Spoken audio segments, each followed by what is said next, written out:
Hello everyone, thank you for joining us on this video. My name is Anthony, I'm the grandson, and this is Kitty. Hi. She's the grandma.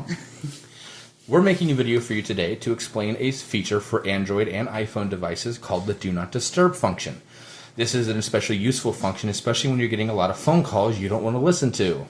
Like Medicare or insurance salespeople. Or scam callers, or international callers, or just people you just plain don't want to listen to. You don't want to answer the phone because then they're going to keep calling you.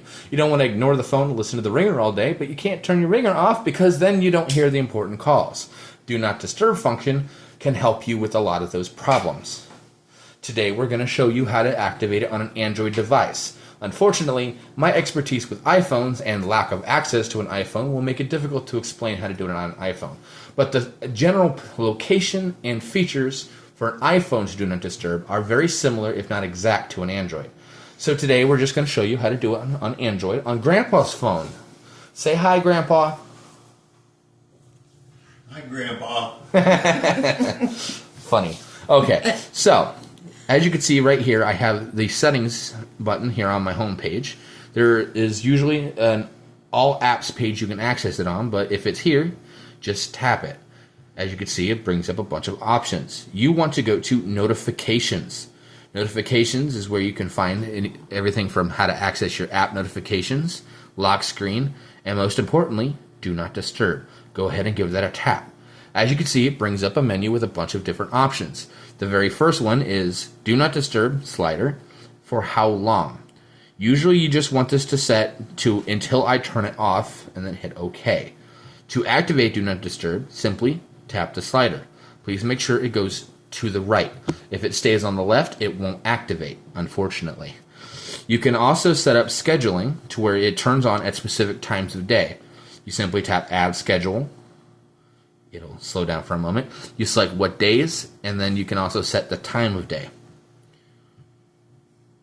An important feature, which is actually critical to get it to the point where you don't get the calls you don't want to listen to, is right here in calls and messages. As you can see, it says right now, it says all allowed. That means every phone call that comes in will get through. So what you do is you tap that to calls and messages, tap calls, and you can set it to contacts only, favorite contacts only, or otherwise known as starred contacts, or none. We're going to put it to contacts only. Basically what this is going to do is it's going to make it to where while a notification will still show up, no ringer will activate for a phone call that is not in the contacts list. So anyone that you want to talk to, make sure their number is in the list. Even if you don't give it a serious name, it'll at least still let the call come through and ring. Now, please bear in mind that there's another setting here called repeat callers. This is an important feature for phone calls that are actually of an important nature, but aren't in your contacts list. When you activate this by tapping that slider there, make sure it's on the right. Basically what it's going to do is it's going to make it to where any person that calls twice within a 15-minute period will be able to make the ringer work on your phone during the second phone call. This way you can get phone calls from, like, say, the hospital that obviously wouldn't be in your contacts, but you need to know what they have to tell you. Personally, I keep it off because if it's important enough, they'll leave me a voicemail or a text message or an email. There's always more than one way to contact somebody. You can also do the same thing with messages. This makes it to where your standard message app will only show you notifications for all contacts, favorite contacts, or none, depending on which one you select. I normally keep it on all because most scam messages you're going to identify immediately anyway. You can also change things like such as what apps you can have bother you when you're in Do Not Disturb. Normally it'll mute all notifications except for the ones that you select. As you can see, it brings up a whole list when you click that plus sign. Basically what you'll do is you'll click it, like say clock for instance, and then you just hit the done button down here at the bottom. And then as you can see now it's on the list. The last thing to notice is alarms and sounds. When your Do Not Disturb is on, sometimes you still want your alarms to come through.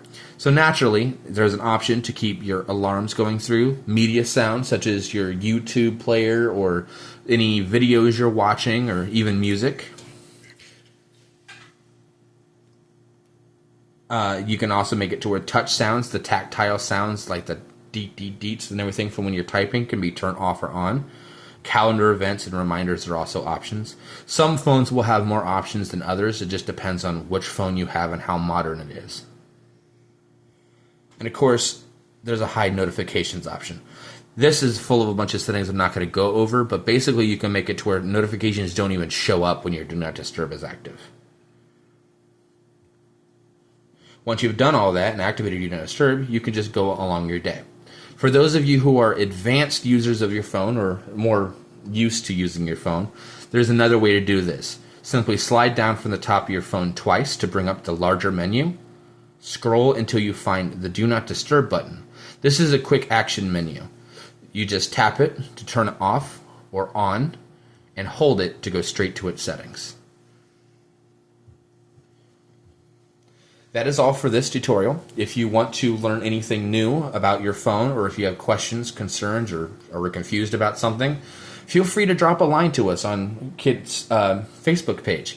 I will happily help you out with any answers or questions that you need, and I will be more than happy to make more videos on things that you may want to know about your phone. Thank you.